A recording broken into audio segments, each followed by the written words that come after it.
सर्वेभ्य नमो नमः। मैं आर के शास्त्री संस्कृत शिक्षा यूट्यूब चैनल पर आप सभी का हार्दिक स्वागत करता हूं। आज हम दुख एवं दुख की रूप सिद्धि के बारे में अध्ययन करेंगे।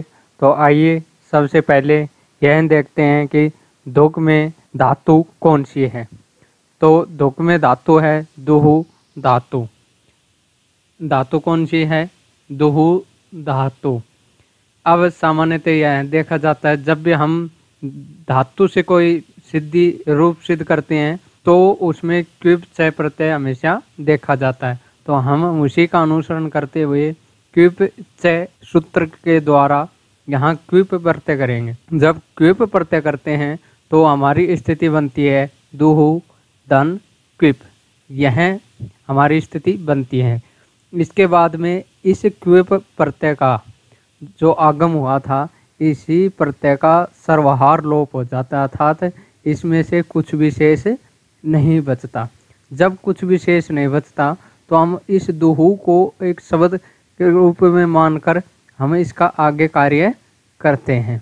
तो सबसे पहले जब दुहु शब्दात से हम क्या करेंगे, इसकी सर्वप्रथम प्रातिपदिक संज्ञा करेंगे। अब प्रातिपदिक संज्ञा करने वाला सूत्र कौन सा है? कृत तद्धित समासास्य से इसकी क्या हो जाएगी? प्रातिपदिक संज्ञा हो जाएगी।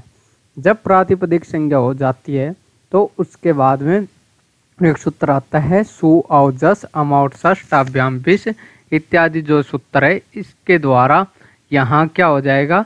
सुप प्रत्यय का क्या हो जाएगा? आगम हो जाएगा। क्योंकि यह दुहु जो धूक है ये प्रथमा का क्या है? एक वचन। क्या है? प्रथमा का एक वचन है। प्रथमा विभक्ति का एक वचन। इस कारण यहाँ कौन सा प्रत्यय आएगा? सु प्रत्यय आएगा।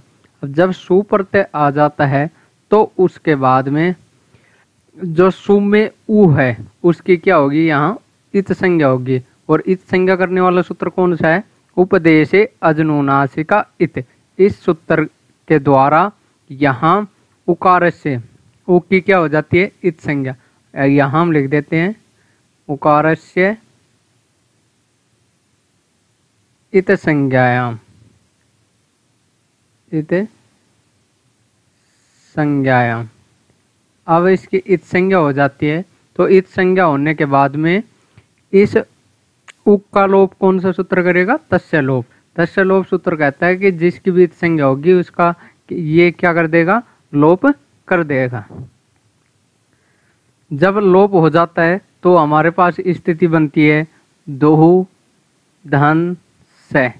यह स्थिति हमारे पास बनती है। अब जब यह स्थिति बन जाती है तो उसके बाद में एक सूत्र आता है हलंग्या व्यो दीर्घात श्रुति से प्रकृतम हल। अब यह सूत्र क्या कहता है? यह सूत्र कहता है हलंत से परे सु ती एवं सी के अप्रकृत हल को लोप होता है तथा दीर्घ जो नी और आप तदंत से परे सु के अप्रकृत हल का क्या करता है? लोप। अर्थात यह जो स है, जो सु प्रत्यय का जो स शेष बचता है उसका क्या कर देता है? ये लोप। तो यहाँ हम लिख देते हैं सकारस्य लोपे। सकारस्य लोपे। जब इस स का क्या हो जाता है? लोप, तो हमारे पास स्थिति क्या बनती है? दुह है। यह स्थिति हमारे पास शेष बचती है। अब इसके बाद में एक सूत्र आता है दादेर धात और गह। यह सूत्र आता है। अब यह सूत्र क्या कहता है कि उपदेश में दा आदि धातु के, अर्थात उपदेश अवस्था में यदि कोई दा आदि धातु के हैक को घ होता है, कब? या तो झल परे हो या पदांत के अंत में हो। अब तो यहाँ देखिए इस हैक के स्थान पर क्या होगा? आकारस्य स्थाने गकारे।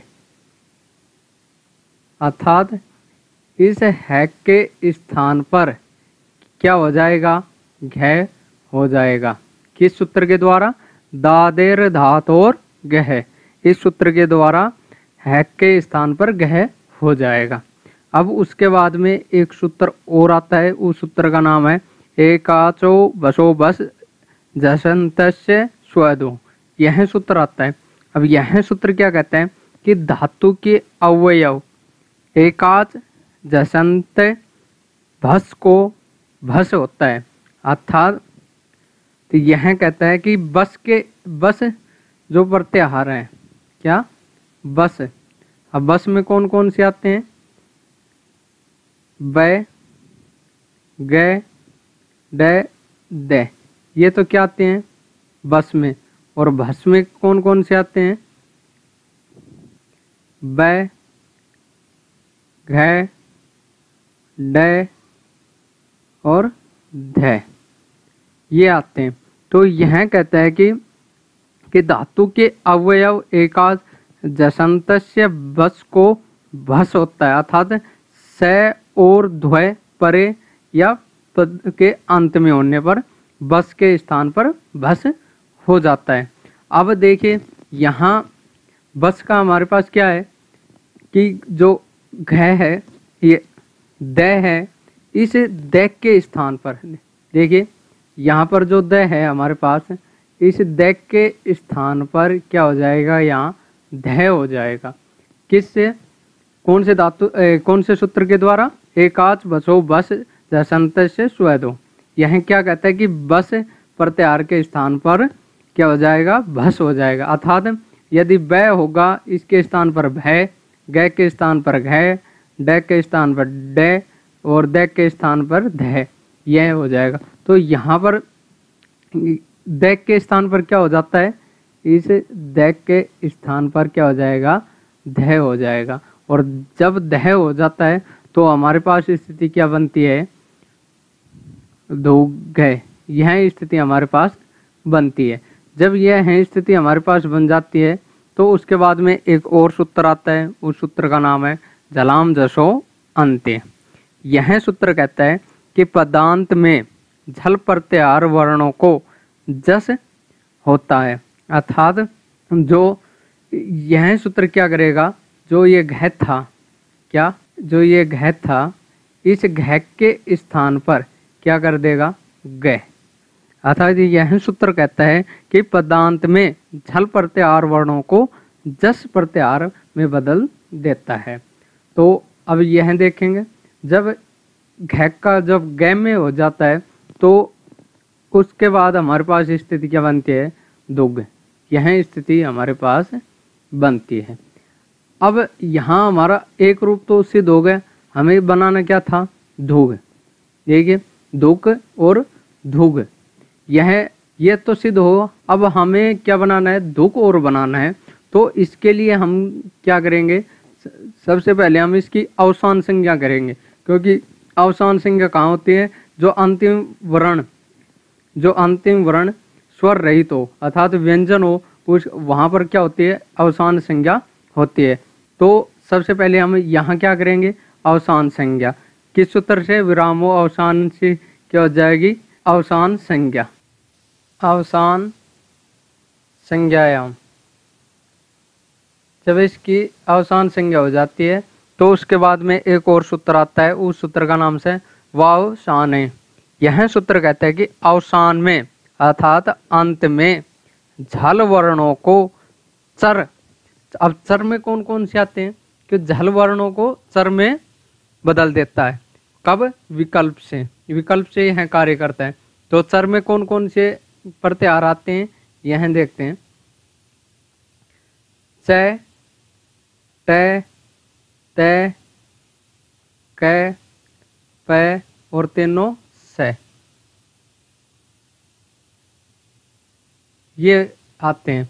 तो यह सूत्र कहता है वावसान है कि अवसान में अर्थात अंत में झल वर्णों को चर में चर हो जाता है। कब, विकल्प से, एक बार करेगा और एक बार नहीं करेगा। जब ये करता है तो ये ग के स्थान पर क्या, जो ग है इसके स्थान पर क्या कर देगा, क। एक बार तो जब हमें दुख बनाना होगा जब तो वावसाने काम करेगा, और जब हमें दुख नहीं बनाना होगा या दुख ही बनाना होगा तो यह काम हम नहीं करेंगे। तो यह वावसाने विकल्प से कार्य करता है। अब जब हम चसत्व हो जाता है तो उसके बाद में हमारी स्थिति क्या बन जाती है, ये दुख, और हमें क्या बनाना है, दुख। तो यहाँ एक सिद्धि समाप्त हो जाती है, दुख एवं दुख इति रूपम सिद्धम। अब इसके बाद में हम अगली सिद्धि को देखते हैं, दुख भ्याम। अब इसमें ज़्यादा कुछ है नहीं, फिर भी हम इसको देख लेते हैं। दुहु धातु क्विप चय प्रत्यय से क्विप प्रत्यय आ जाता है, और हमारे पास स्थिति बनती है दुहु प्लस क्विप। और क्विप प्रत्याहार का क्या है, क्विप जो प्रत्यय है उसका सर्वहार लोप हो जाता है। सर्वहार लोप हो जाता है तो उसके बाद में हमारे पास इसकी क्या करते हैं, पहले प्रातिपदिक संज्ञा। प्रातिपदिक संज्ञा करने के बाद में हम यहाँ क्या करेंगे, उसके बाद में सुअवजयशाली सूत्र के द्वारा यहाँ कौन सी विभक्ति कौन सा प्रत्यय आ जाएगा, भ्याम प्रत्यय। अब जब भ्याम प्रत्यय आ जाता है तो हमारे पास स्थिति क्या बनती है, दुहु प्लस भ्याम, यह स्थिति हमारे पास बनती है, यह स्थिति हमारे पास बन जाती है। अब यहाँ वो सूत्र आ रहा है कौन सा, दादेर धात और गए, यह क्या करता है, हैक के स्थान पर घ कर देता है। और फिर अगला सूत्र, इस दैक के स्थान पर धू कौन सा सूत्र कर देगा, एकाच बसो बस जलंत से स्वेदो। इस सूत्र के द्वारा दैक के स्थान पर दह हो जाता है, और जब दह हो जाता है तो हमारे पास स्थिति क्या बनती है, धू प्लस धन भ्याम, यह स्थिति हमारे पास बनती है। अब उसके बाद में जलाम जसवंती सूत्र के द्वारा यहाँ जो घ है, क्या जो घ है इसके स्थान पर क्या कर जाएगा, ग, किस सूत्र के द्वारा, जलाम जसो अंत्य। जब हम इनका वर्ण से योग करते हैं तो दुख व्याम बनता है। तो हमारे पास यह दूसरी भी रूप सिद्धि बन गई, दुख व्याम इति रूपम सिद्धम। अब इसके बाद में यह सिद्धि बहुत महत्वपूर्ण है, लगभग हर दूसरी वर्ष यह सिद्धि परीक्षा में आती है, तो इसे बहुत ही महत्वपूर्ण समझना। तो अब हम देखते हैं दुक्षु सिद्धि को देखते हैं। तो इसमें भी वही मूल धातु कौन सी है, दुहु, क्विप चय सूत्र के द्वारा यहाँ क्या करेंगे, क्विप प्रत्यय करेंगे। क्विप प्रत्यय करने के बाद में इस क्विप का सर्वहार लोप कर देते हैं। उसके बाद में दुहु बचता है शेष, तो दुहु के बाद में हम सबसे पहले उसकी क्या करेंगे, प्रातिपदिक संज्ञा। प्रातिपदिक संज्ञा करने वाला सूत्र कौन सा है, कृत तद्दिश समासाश्च। इस सूत्र के द्वारा दुहु शब्द की क्या हो जाएगी, प्रातिपदिक संज्ञा हो जाएगी। प्रातिपदिक संज्ञा होने के बाद में सुअवजस अमाउटष्टाभ्याम विष इत्यादि जो सूत्र है, यहाँ देखिए दुक्षु सप्तमी का क्या है, बहुवचन।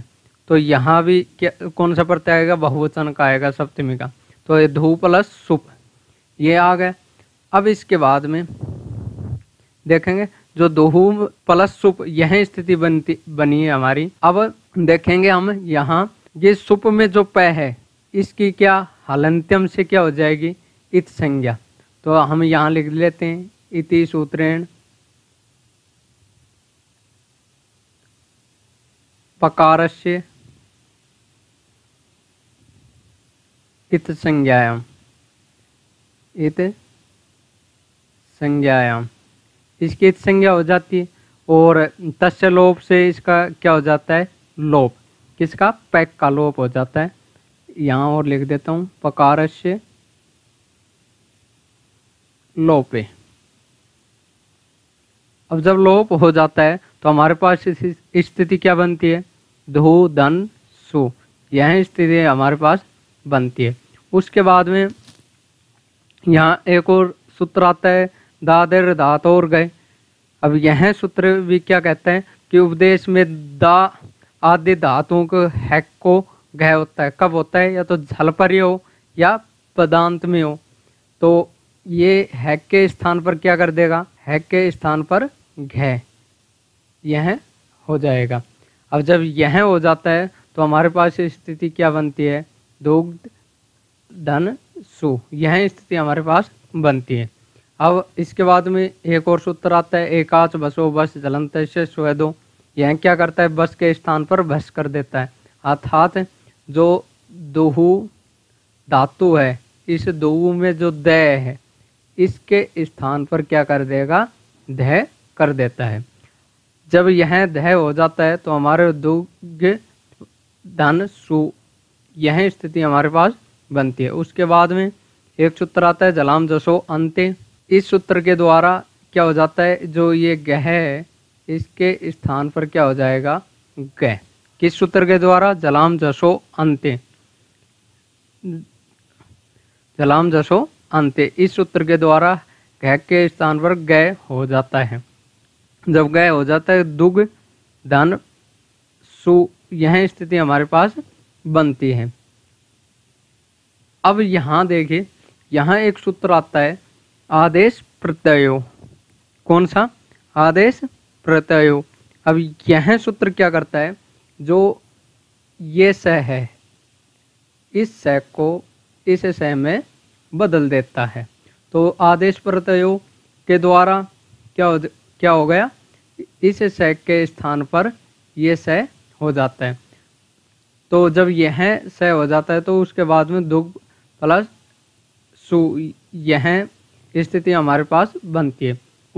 उसके बाद में खरीचे सूत्र आता है, क्या, खरीचे। अब खरीचे से इस क्या हो जाएगा, इस ग के स्थान पर क्या प्रथम वर्ण हो जाएगा। तो हमारे पास स्थिति क्या बनती है, दुक प्लस सु। जब अब हम यहाँ इसकी वर्ण से योग करते हैं, क्या, दो, ये आधा क है प्लस स प्लस ओ, यह स्थिति बनती है। तो जब हम वर्ण से योग करते हैं तो वर्ण से योग में ये क्या बन जाता है, छ, और ये उ, दुक्षु इति रूपम सिद्धम। अब यह रूप भी क्या हो गया, सिद्ध हो गया। यह कक्षा आपको अच्छी लगी हो तो वीडियो को लाइक करें, सब्सक्राइब करें, शेयर करें। जय तु संस्कृतम, जय तु भारतम। धन्यवाद।